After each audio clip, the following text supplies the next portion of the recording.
So let me start with an anecdote. When John Lennon was 5 years old, he had a class assignment and the teacher asked him to write what would he like to be when he grew up. I mean, of course, all the children were given the same assignment. And he wrote, "I want to be happy." And the teacher said, I probably should have said, "John, you don't understand the assignment." And he responded, "And you don't understand life." Well, I don't know how true this anecdote is, but when I ask in my class, what do we all want? I get a singular answer, and that singular answer is we all want happiness.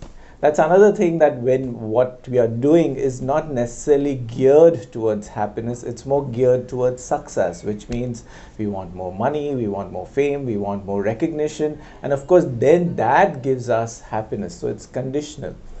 So what if I gave you a mantra, or if I gave you a secret, and applying that, you would not only become happy, you would also become successful, and that has really worked in my life. So I'm not talking in the air. Of course, it's questionable how successful I am, but I'm definitely far more happier than I used to be.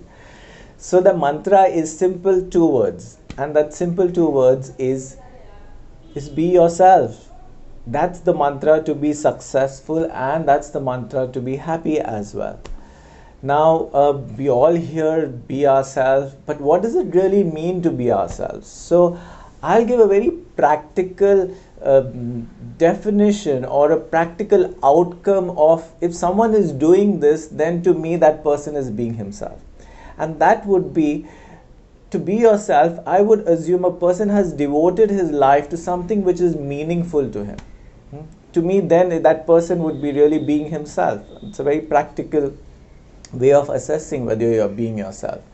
Now for that, quite often we will say that, oh, but I need to know my passion, what are my interests, what is meaningful to me. And of course, yes, you need to know what you're passionate about, what you can commit to. And for that, what you need to do, of course, you can go to a career counselor, you can do some psychometric profiling or some tests. But I'll give you 3 simple tips of how you can identify your passion, what is meaningful for you.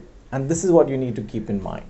So the first thing you need to keep in mind is, see what are you good at, and yet it comes naturally to you. It doesn't really take too much effort for you to do it, because that's something nature has bestowed on you, that gift. That's the first thing.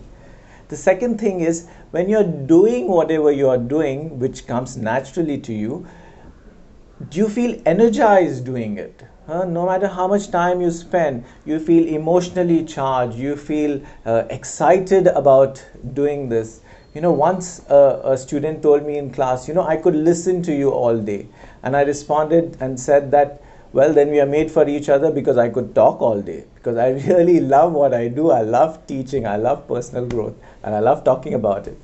The third thing is, when you're doing this, you lose a sense of time and space. You get so engaged, so involved in it, that you lose a sense of your own identity. You're just so engaged, you become one with whatever you're doing. And I'm sure we all have had these experiences sometime in our life. So I'll repeat. The first is, it comes naturally to you.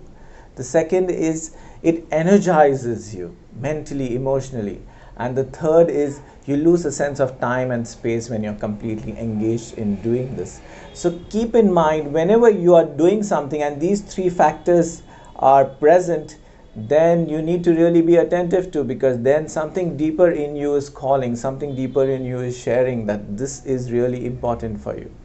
So I'll end with a quote by the Irish poet Oscar Wilde, who said, "Be yourself, because everyone else is taken." So with that, I end this video, and I wish you all the luck in being yourself. Namaste. Thank you.